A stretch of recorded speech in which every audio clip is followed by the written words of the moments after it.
남양주평 지역구 출신의 주광덕 의원입니다. 후보자님, 우리 말단 공무원도 이제 다른 곳으로 발령을 받거나 그 직을 임기를 다해서 퇴직을 하면 자기가 근무했던 방의 책상이나 책상 서랍 그리고 서류함 같은 것은 다 비우고 또 상급자한테 확인도 시키고 인수일 인계할 거 다 전달하고 나오는 게 상식이지요. 그럴 또 거라고 새로 생각합니다. 어떤 그 공무원이 새로운 자리에 가서 근무하게 되면 책상 서랍도 열어보고 책꽂이에 서류도 보고 서류 캐비닛 같은 것이 있으면 무엇이 있나, 그리고 자신이 근무하고 나서 퇴근할 때는 그 보안 관련 서류에 대해서는 그런 데서 집어넣고 잠금 장치를 하고 퇴근해야 보안 점검에 걸리지 않거든요. 청와대는 보안 점검을 굉장히 철저하게 합니다. 그게 상식인데 지금 대통령 취임하고 청와대 인수인계 받은 지 한 달도 훨씬 넘은 시간에 잠겨있는 캐비넷을 보니 서류가 엄청 있더라.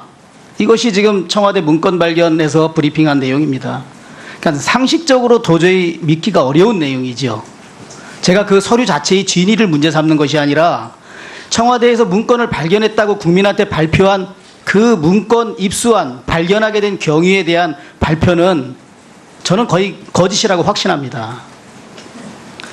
제가 오전에 질의한 것처럼 그 안모 인턴 사원은 작년 12월 중순경에 퇴직을 했고, 퇴직을 하면서 지금 문제의 캐비닛이 다 비어있는 걸 확인하고 퇴직했다고 하고, 같은 사무실의 상급자들도 그곳이 비어있다는 걸 최소한 2명은 확인했다는 겁니다.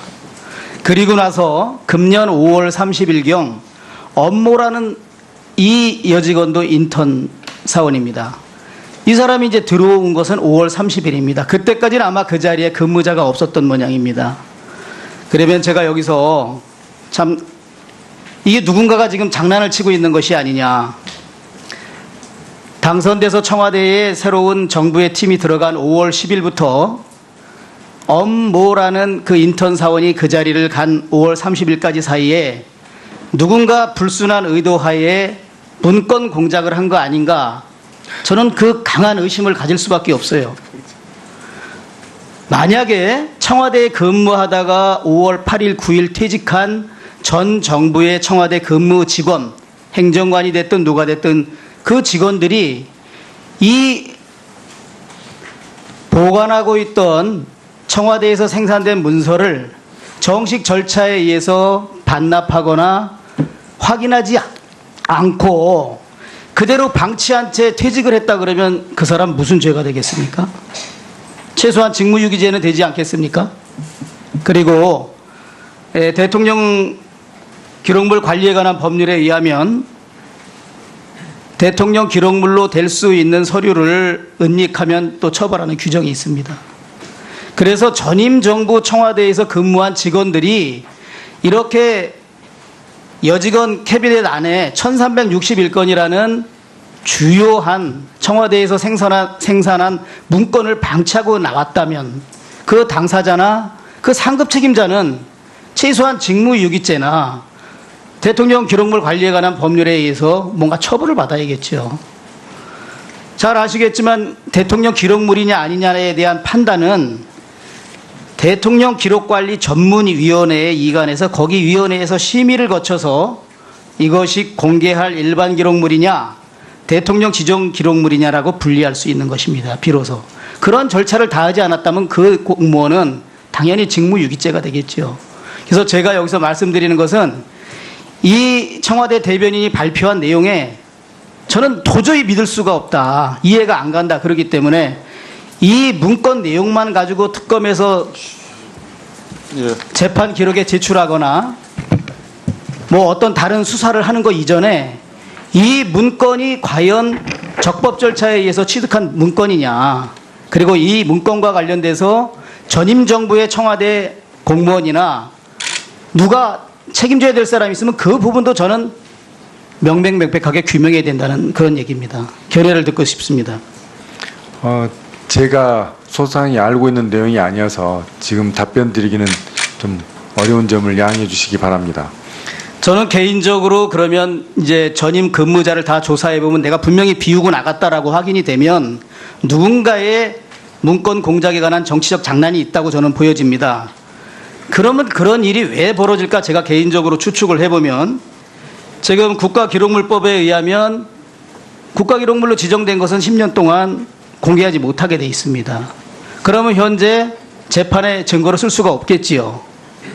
그래서 저는 내부에 근무했던 사람이 지금 20개월에 걸쳐서 생산된 이런 문건을 다 어디에 별도로 보관하고 있다가 이런 일을 벌였거나 아니면 청와대 내에 컴퓨터 하드디스크가 다 지워진 것을 누군가가 복원을 해서 출력을 한 후에 어떤 전혀 이 문서를 다룰 수 있는 위치에 있지 않은 여직원, 정식 직원도 아닌 인턴 사원의 캐비넷에 넣고 뒤늦게 발견했다고 주장하는 것이 아닌가.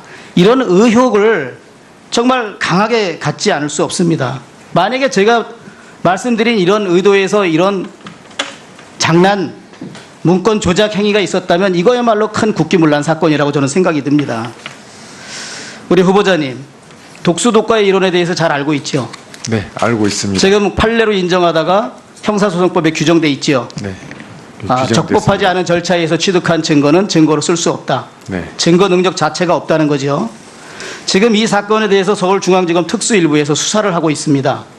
청와대의 이 문건 작성자로 추정되는 사람들이 불려가서 지금 소환 조사를 받고 있습니다. 왜 이 사건에 대해서는 이 부분에 대해서는 초고속 수사가 진행되고 있는지 검찰이 수사 착수한 배경도 총장에 부임하시면 확인하시고 이것이 만약에 청와대의 하명에 의한 수사다. 그렇다면 이것이야말로 또다시 정치검찰의 모습을 보이는 것이라고 생각합니다. 그런 일이 없도록 오늘 말씀하셨기 때문에 제대로 잘 살펴서 오늘 말씀하신 정치적 중립성 철저히 지키고 오직 진실을 규명해 주는 검찰이 되겠습니다. 네, 제가 총장이 취임하게 되면 법과 원칙에 따라서 적절한 조치를 취하도록 하겠습니다. 예, 주광도 위원님 수고하셨습니다. 다음 존경하는 박주민 위원님 질의해 주시기 바랍니다. 예, 일단은 저는 공수처 관련된 질문을 좀 하도록 하겠습니다. 앞서서 간단하게 아닙니다. 공수처 관련된 질의부터 하겠습니다. 오늘 보도된 거 보니까 이 한국항공우주산업 주식회사라는데 하성룡 사장이 사장으로 임명될 때 당시 청와대가 외압을 행사한 의혹이 있다라는 보도가 나왔어요. 조원동 청와대 경제수석이 정부의 뜻이다라고 하면서 한국정책금융공사 쪽에 전화를 걸었다라는 얘기도 나오고 있고 당시 산업부 고위 간부 역시 한국정책금융공사에 전화를 해가지고 하성룡이라는 사람을 콕 집어서 얘기했다라는 보도입니다. 이 보도 보셨나요? 아침에 보지 못하였습니다. 보지 못하셨어요? 그러니까 하성룡 씨를 보니까 박근혜 전 대통령의 그가 좀 인적인 연관도 있더라고요. 하성룡의 부인이 박근혜 전 대통령과 먼 친척이었다라는 얘기도 나오고 또 하성룡이 2012년 새누리당 대선 후보 경선 당시에 1,000만 원 정도를 박근혜 당시 후보에게 기부했다라는 이야기도 나오고 있습니다. 근데 더 재밌는 것은 이런 인적인 연결고리가 있어서 그런지 몰라도 한참 진행 중이던 이 카이 한국항공우주산업에 대한 수사, 그러니까 횡령이나 비자금 조성 의혹에 대한 수사가 경찰이 지금 잘하고 있었었는데 이것을 이제 검찰에 설치됐던 방산비리 합수단으로 이첩한 이후에 오히려 지지부진하게 되다가 결론을 못 보고 마무리됐던 상황입니다. 그래서 지금 한간에서는 이 카이의 비리가 제대로 수사되지 못한 것은 이 전 정권이 좀 비호한 것 아닌가, 거기에 검찰이 굴복한 것 아닌가라는 의혹이 제기되고 있는데 이 부분에 대해서는 어떻게 생각하십니까? 제가 구체적인 내용을 알지 못해서 소상한 답변을 드릴 수는 없습니다. 예. 그러면 오늘 보도된 것처럼 지금 사장 선임, 하성룡 씨가 사장 선임된 것에 대해서 전 정권이 개입했다라는 의혹이 보도됐는데 이 부분에 대해서 향후에 뭐 수사를 하거나 할 계획이 있으신가요? 제가 총장에 취임하게 되면 관련된 내용을 파악을 해서 예. 법과 원칙에 따라 적절한 조치를 취하겠습니다.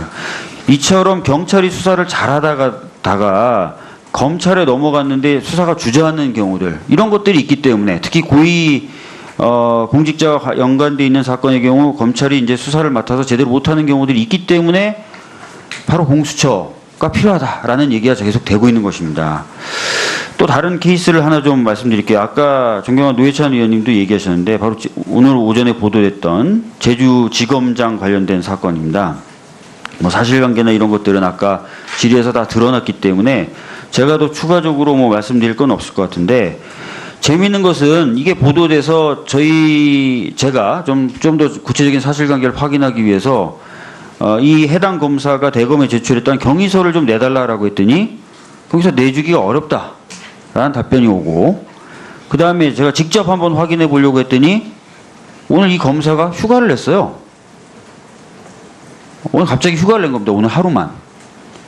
자, 이걸 봤을 때 뭔가 이 검찰 내부에 문제가 돼서 이것을 외부에서 들여다보려고 했을 때 이렇게 조직적으로 저항을 한다.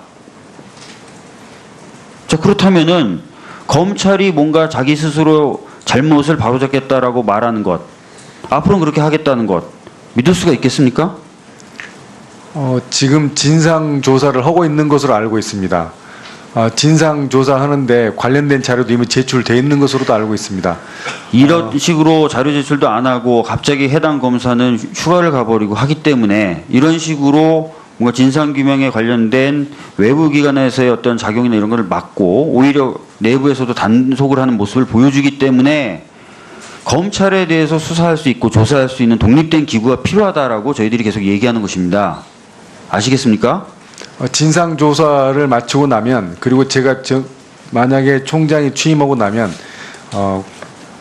이 사안을 엄중히 파악을 해서 적절한 조치를 취하겠습니다. 알겠습니다. 그리고 지금 공수처의 필요성에 대해서 얘기하는 이유가 또 있습니다. 백남기 농민 사망 사건 잘 알고 계시죠? 네, 알고 있습니다. 자, 지금 사망 원인에 대해서도 서울대병원은 이게 외인사다라고 입장을 바꿨고, 상당히 고소고발된 지가 오래 지난 사건입니다. 그런데 이 경찰 고위 간부가 관련돼 있어서 그런지 검찰이 결론을 못 내리고 있어요. 그리고 혹시 구은수라는 서울경찰청장 알고 계십니까? 잘 알지 못합니다. 자, 이 구은수라는 서울경찰청장이 2015년 4월 18일 날 광화문 광장과 그 주변 지역에서 열렸던 세월호 참사 1주기 추모 집회를 감시하기 위해서 그 일대에 설치되어 있었던 교통정보 수집용 CCTV 9대의 송출을 차단하고 그 CCTV를 활용해가지고 집회 현장을 모니터링했던 일이 있었습니다. 이것은 JTBC에서 보도가 됐었고요. 이것은 개인정보보호법 위반이죠. 그래서 당시에 집회에 참가했던 사람과 세월호 참사 희생자 가족이 고소고발을 했어요. 근데 지금까지도 진행이 안 됩니다. 이렇게 경찰 고위 간부와 관련된 사건조차도 검찰이 제대로 수사를 못해요. 아시다시피 공수처는 경무관급 이상의 경찰, 즉 경찰 고위 간부가 잘못하는 것에 대해서 독립된 기관이 수사하는 그런 의미도 담고 있습니다. 검찰이 경찰 고위 간부에 대해서 제대로 수사도 못하고 결론도 못 내리고 하니까 이런 경찰 고위 간부에 대한 잘못된 점을 제대로 수사하기 위해서도 공수처가 필요하다라고 얘기하는 겁니다. 여기에 대해서 어떻게 생각하십니까? 공수처의 필요성에 대해서 찬성은 의견과 반대는 의견이 있는 것으로 알고 있습니다.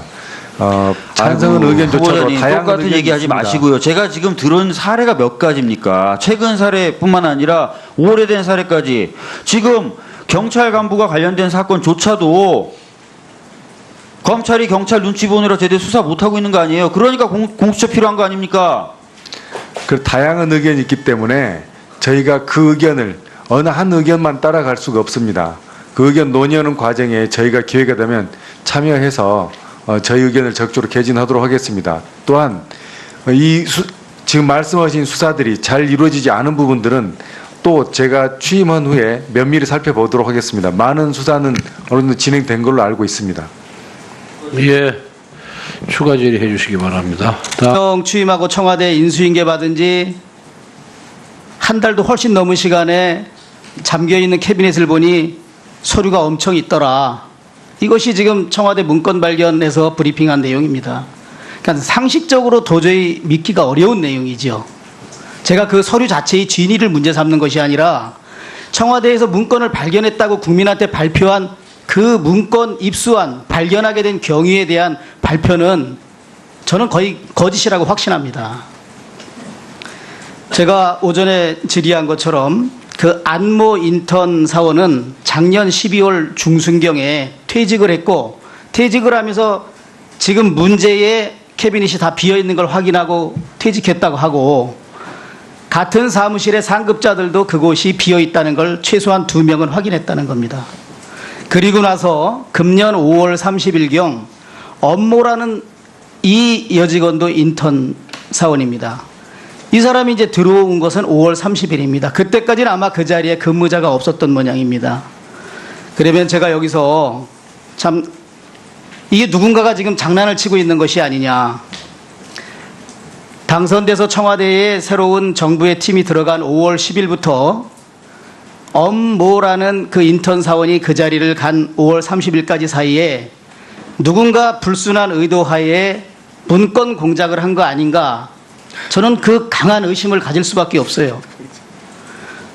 만약에 청와대에 근무하다가 5월 8일, 9일 퇴직한 전 정부의 청와대 근무 직원, 행정관이 됐든 누가 됐든 그 직원들이 이 보관하고 있던 청와대에서 생산된 문서를 정식 절차에 의해서 반납하거나 확인하지 않고 그대로 방치한 채 퇴직을 했다 그러면 그 사람 무슨 죄가 되겠습니까?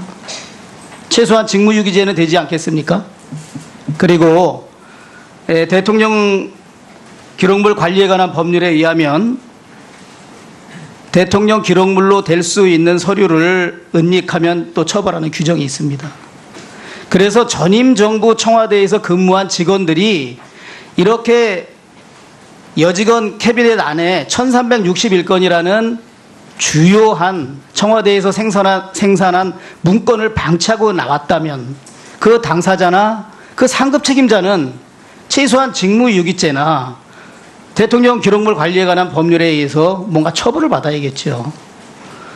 잘 아시겠지만 대통령 기록물이냐 아니냐에 대한 판단은 대통령 기록관리 전문위원회에 이관해서 거기 위원회에서 심의를 거쳐서 이것이 공개할 일반 기록물이냐 대통령 지정 기록물이냐라고 분리할 수 있는 것입니다. 비로소. 그런 절차를 다하지 않았다면 그 공무원은 당연히 직무유기죄가 되겠죠. 그래서 제가 여기서 말씀드리는 것은 이 청와대 대변인이 발표한 내용에 저는 도저히 믿을 수가 없다. 이해가 안 간다. 그렇기 때문에 이 문건 내용만 가지고 특검에서 재판 기록에 제출하고 남양주평 지역구 출신의 주광덕 의원입니다. 후보자님, 우리 말단 공무원도 이제 다른 곳으로 발령을 받거나 그 직을 임기를 다해서 퇴직을 하면 자기가 근무했던 방의 책상이나 책상 서랍 그리고 서류함 같은 것은 다 비우고 또 상급자한테 확인도 시키고 인수인계할 거 다 전달하고 나오는 게 상식이지요. 그럴 또 거라고 새로 생각합니다. 어떤 그 공무원이 새로운 자리에 가서 근무하게 되면 책상 서랍도 열어보고 책꽂이에 서류도 보고 서류 캐비닛 같은 것이 있으면 무엇이 있나, 그리고 자신이 근무하고 나서 퇴근할 때는 그 보안 관련 서류에 대해서는 그런 데서 집어넣고 잠금 장치를 하고 퇴근해야 보안 점검에 걸리지 않거든요. 청와대는 보안 점검을 굉장히 철저하게 합니다.